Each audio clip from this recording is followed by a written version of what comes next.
बहू, यह मैं क्या देख रही हूँ? तेरे पापा ने तो बिल्कुल हमारे जैसी गाड़ी खरीदी है।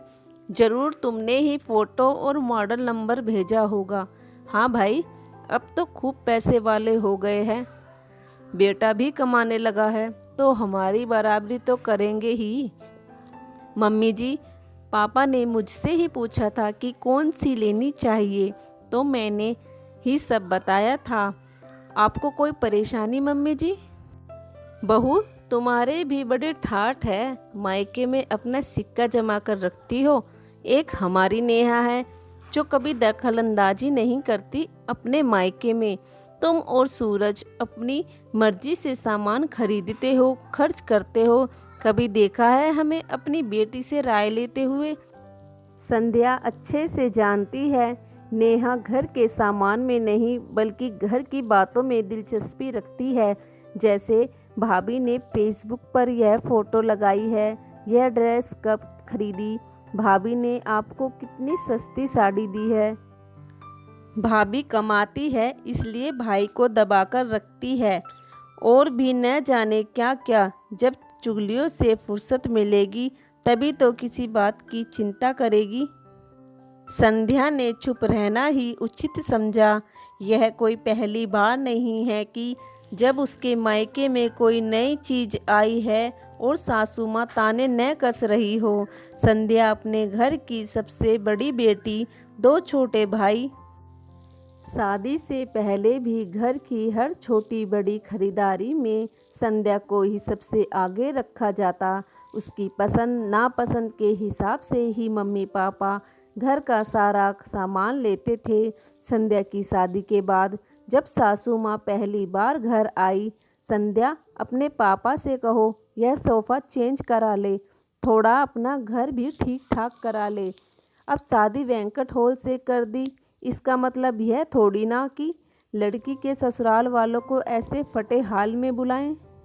मम्मी जी, अभी अभी मेरी शादी की है, पापा ने भाई का भी इंजीनियरिंग में दाखला कराया है। जब उनका हाथ सटेगा तो वह देख लेंगे। बहू, तुम तो ऐसे कह रही हो जैसे तुम्हारे बाप ने कुबेर का खजाना लुटा दिया हो तुम्हारी शादी में। अरे हमारी तो मांग ही नहीं थी, तुम्हारा बाप तो सस्ते में ही निमट गया। तुम कहाँ और मेरा बेटा कहाँ? एक अच्छे कमाऊ लड़के के लिए कितना कुछ खर्च करना पड़ता है, पता है तुम्हें? मम्मी जी, पापा ने अपनी हैसियत से बढ़कर और आपकी इच्छा के अनुसार ही खर्च किया है। रही बात कमाऊ लड़के की, तो मैं आपके बेटे से कम नहीं कमाती। तुम कितना कमाती हो यह तुम जानो, तुम्हारे घर वाले जाने। कौन सा लाकर पूरी कमाई मेरे हाथ पर रख देती हो? हाँ, यह जरूर है कि तुम अपने कमाने की धौंस और लंबी जुबान अभी से दिखाने लगी हो। बात को बिगड़ता हुआ देखकर संध्या ने चुप्पी साध ली। सासू माँ ने इस बात को बढ़ा चढ़ाकर पहले अपने बेटे बेटी को सिखाया और फिर सारे रिश्तेदारों में फैलाया। साबित हो गया कि कमाने वाली लड़की मुंहफट और ससुराल वालों को नीचा दिखाती है। कुछ समय बाद संध्या के भाई की नौकरी लग गई और पापा को सहारा मिल गया। अब घर के हालात भी सुधरने लगे। आज ही पापा का फ़ोन आया कि घर की मरम्मत करवा लेते हैं और ऊपर का फ्लोर भी बनवा लेते हैं। अब तेरे भाई की शादी वाले भी आने लगे हैं। संध्या ने कहा, पापा अब दोनों भाई बड़े हो गए हैं, कल को आपकी बहू भी आ जाएगी।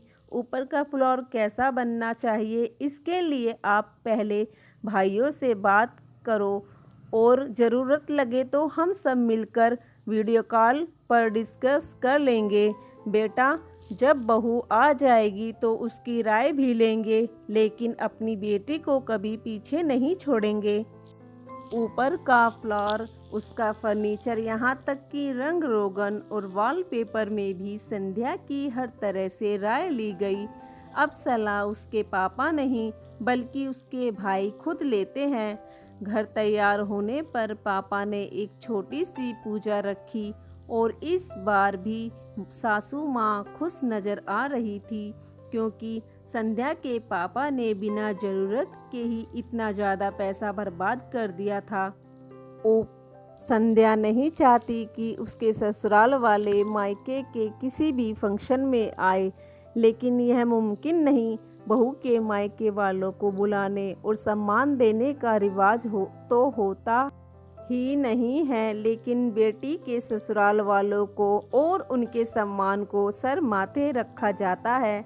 संध्या को बहुत अच्छे से पता है कि बेटी की हद क्या होती है। अब मायके में कुछ अच्छा हो और ससुराल वाले खुश, ऐसा तो हो ही नहीं सकता। पहले सासू माँ कहती थी कि रिश्ता हमेशा बराबरी वालों में होना चाहिए, और हमने कंगालों के खानदान में कर लिया, और अब कहते हैं पैसा खर्च करने का सहूर नहीं है, बर्बाद कर रहे हैं। अरे भाई, तुमको क्या लेना देना, देना तो कुछ नहीं है। हाँ, मगर मिल जाए तो बुराई क्या है। सारा जीवन यही सोचते रहते हैं, ना कि बहू के मायके वाले बस हमें देते ही रहे।